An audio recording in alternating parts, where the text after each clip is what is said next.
माझ्या नवऱ्याने मला घटस्फोट दिला कारण मी कधीही आई बनू शकत नव्हते आणि त्याने नंतर दुसरे लग्न केले. 1 वर्षानंतर त्याच्या घरी मुलाचा जन्म झाला आणि त्याने मला त्याच्या मुलाच्या पहिल्या वाढदिवसाला बोलावले, जेणेकरून मला वाईट वाटावे. त्याचा हेतू मला माहीत होता. यामुळे मी त्या पार्टीला जाताना एक लिफाफा घेऊन गेले. पार्टीला पोहोचल्यावर त्याने मला पाहिले आणि लगेच माझ्याजवळ येऊन म्हणाला, "पाहिलंस का? तुला घटस्फोट देण्याचा माझा निर्णय अगदी योग्य होता. आज मी एका मुलाचा बाप झालो आहे." हे ऐकून मला हसू आले. मी त्याला एक लिफाफा दिला आणि म्हणाले, "हे नीट बघ." त्याने तो उघडला आणि स्तब्ध झाला. त्याच्या पायाखालची जमीनच सरकली. कारण माझं नाव साक्षी आहे. आज माझ्या नणंदच्या मुलाच्या वाढदिवसानिमित्त घरात पूजा ठेवली होती आणि मी त्या पूजेतल्या प्रसादाला हात लावला. बस, मग काय, माझ्या सासूने पाहिलं आणि मोठ्याने ओरडायला सुरुवात केली, "तू प्रसादाला हात का लावला? तुला एवढी साधी गोष्ट समजत नाही का? प्राचीच्या मुलाच्या वाढदिवसाची पूजा आहे आणि त्याला तुझ्यासारख्या बाईने हात लावून अपवित्र केलं." तिच्या या वागणुकीमुळे मी काहीही बोलू शकले नाही आणि एवढ्यात माझी नणंद प्राची, जी माझ्यासाठी नणंद कमी आणि मैत्रीण जास्त होती, माझ्याकडे बोट दाखवत म्हणाली, "वहिनी, तुझ्याकडून अशी अपेक्षा नव्हती. तुला माझं आई होणं सहन होत नाही वाटतं." हे सर्व ऐकून मी खूप अपमानित झाले आणि उदास चेहऱ्याने नवऱ्याकडे पाहू लागले. माझा नवरा माझ्यावर खूप प्रेम करतो असं मला वाटायचं. आमचं लव्ह मॅरेज झालं होतं. मला खात्री होती की तो माझी बाजू घेईल, पण त्याने उलट मलाच सुनावले. "तू प्राचीला बहिणीसारखं मानतेस ना? मग तिच्यासोबत असं का केलंस?" त्याचं असं बोलणं माझ्या हृदयाला खोलवर भिडलं. एक स्त्री म्हणून सासू आणि नंदेचे बोल सहन करता येतात, पण ज्या नवऱ्यासाठी आपण आपलं सर्वस्व वाहिलं तोच असा वागला तर मन तुटतं. एक सून म्हणून घरातल्या प्रत्येक जबाबदारी माझ्यावर होती, पण मला इतकीही किंमत नव्हती की पूजेच्या साहित्याला हात लावण्याचा अधिकार मिळावा. मी विचार करू लागले, जर मी आई बनू शकत नाही तर मी कमी आहे का? माझी सासू शिक्षिका होती आणि नणंद उच्च शिक्षित होती आणि नवरा माझा इंजिनियर होता. पण एवढ्या शिकलेल्या लोकांचे विचार इतके संकुचित कसे? केवळ पूजेला स्पर्श केल्याने अपशकुन कसा होतो? माझ्या आणि सुयशची पहिली भेट ऑफिसमध्ये झाली होती. मी नुकतीच ऑफिसमध्ये जॉईन झाली होती. एकदा मी दिलेल्या प्रेझेंटेशनची सर्वांनी खूप प्रशंसा केली. सुयशही प्रभावित झाला. एकत्र काम करत असताना आम्ही एकमेकांच्या प्रेमात कधी पडलो हे समजलंच नाही.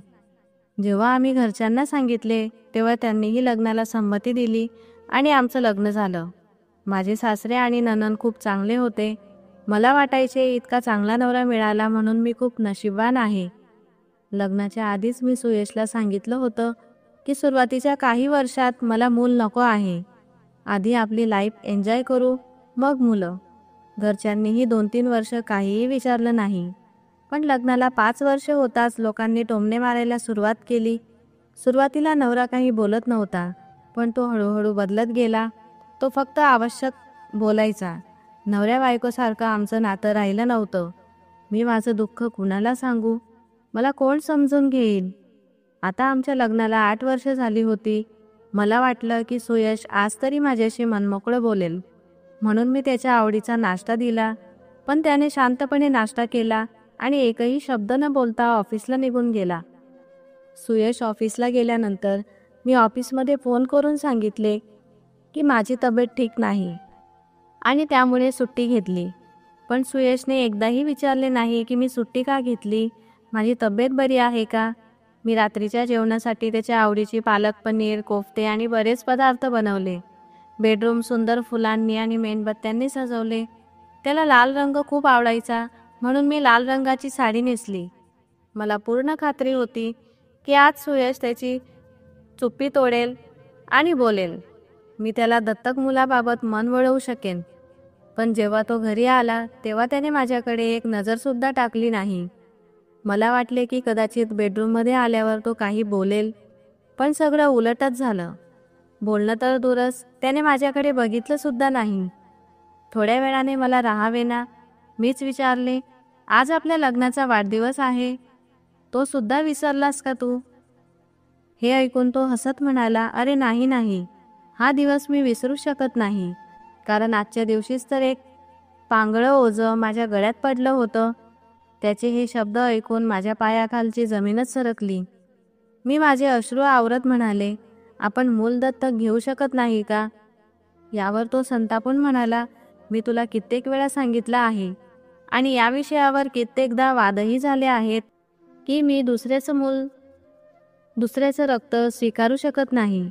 मला माझं स्वतःचं मूल हवंय, जे मला तुझ्यामुळे या जन्मात मिळणार नाही.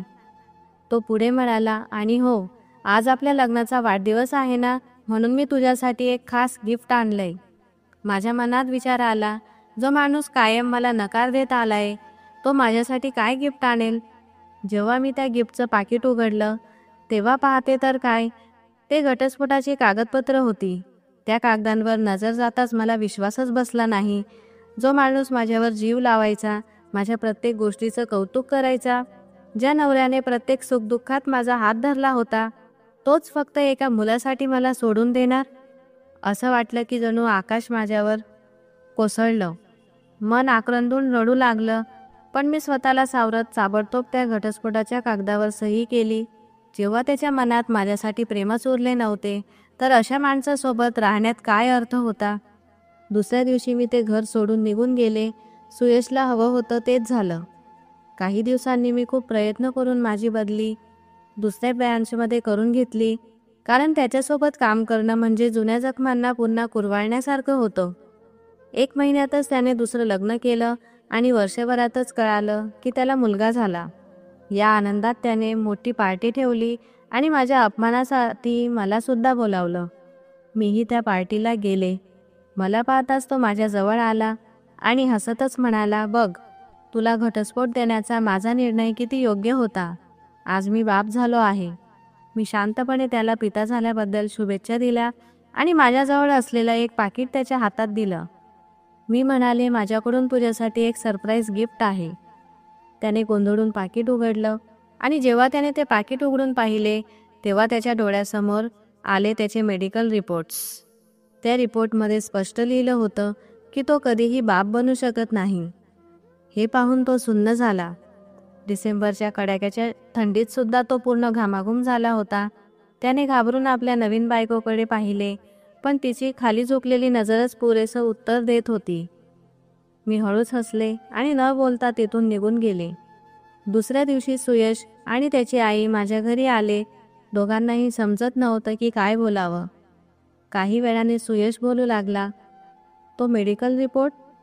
मी शांतपणे उत्तर दिले, तुला आठवतंय आपण दोघांनी मेडिकल चेकअप केले होते, पण काही कारणामुळे तो रिपोर्ट घ्यायला जाऊ शकला नाहीस, म्हणून मी एकटीच गेली होती. यावर सुयश आठवत म्हणाला, हो हो, आणि नंतर घरी आल्यावर तू मला सांगितले होते की माझ्यात काही समस्या नाही. मग तू खोटं का बोललीस? इतके दिवस सर्वांच्या टोमण्यांचा त्रास का सहन केलास? मी उत्तर दिले, कारण मी तुझ्यावर खूप प्रेम करत होते. मला वाटलं की जर तुला सत्य कळालं तर तू हे सहन करू शकणार नाहीस आणि पूर्णपणे तुटून जाशील. मी तुला अशा अवस्थेत पाहू शकत नव्हते. माझ्यासाठी टोमणे ऐकणं नवीन नव्हतं. मी त्याची सवय करून घेतली होती. पण जेव्हा तूच मला दोष देऊ लागलास, तेव्हा मला त्रास सहन झाला नाही. हे ऐकून सुयश संतापाने म्हणाला, जर असंच होतं तर जेव्हा मी तुला घटस्फोटाचे कागद दिले तेव्हा का नाही सांगितलं सत्य? मी हळू आवाजात हसून उत्तर दिलं, चूक माझीच होती. मी तुझ्यावर खूप प्रेम केलं, तुझ्यावर अतिविश्वास ठेवला की तू मला कधीही एकटं सोडणार नाही. पण जेव्हा तुझं प्रेमच संपलं होतं तर एकत्र राहून काय उपयोग? ते ऐकून त्याची आई रडू लागली आणि म्हणाली, बाळा, आमच्याकडून खूप मोठी चूक झाली.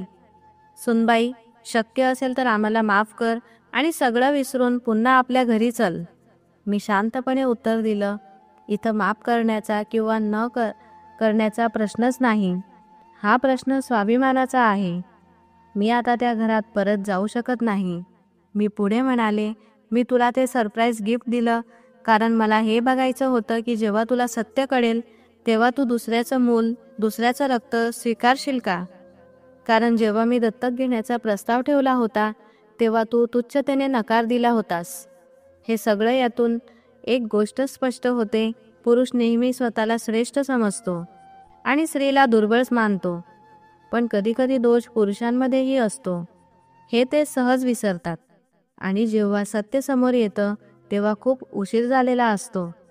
जो पुरुष आपल्या अहंकारापायी स्त्रीवर अन्याय करतो, तो हे विसरतो की त्याच्या कर्मांवर देवाची नजर असते. म्हणून आयुष्यभर कोणत्याही स्त्रीवर अन्याय करू नका. आणि जर तुमच्यावर अन्याय होत असेल तर तो सहन करण्याऐवजी त्याला ठाम विरोध करा. मित्रांनो, माझी ही कथा सांगण्याचा उद्देश कोणाचे मन दुखवण्याचा नाही, पण माणसाने केव्हाही दोन्ही बाजूने विचार केला पाहिजे. एक स्त्री आपल्यासाठी सर्व काही सहन करायला तयार होते, तर आपणही तिच्यासाठी खंबीरपणे उभे राहिले पाहिजे. सर्व गोष्टी तपासून पाहिल्या पाहिजे आणि त्यानंतरच आपण आपला निर्णय घ्यायला हवा. एका गैरसमजामुळे आपलं आयुष्य उद्ध्वस्त होऊ शकते. त्यामुळे कोणताही निर्णय घेण्याआधी खोलवर विचार करा. मित्रांनो, तुम्हाला ही कथा कशी वाटली? तुमच्या प्रतिक्रिया कमेंटमध्ये नक्की कळवा आणि चॅनलला लाईक व सबस्क्राईब करायला विसरू नका. पुन्हा भेटूया एका नवीन कथेसह. धन्यवाद.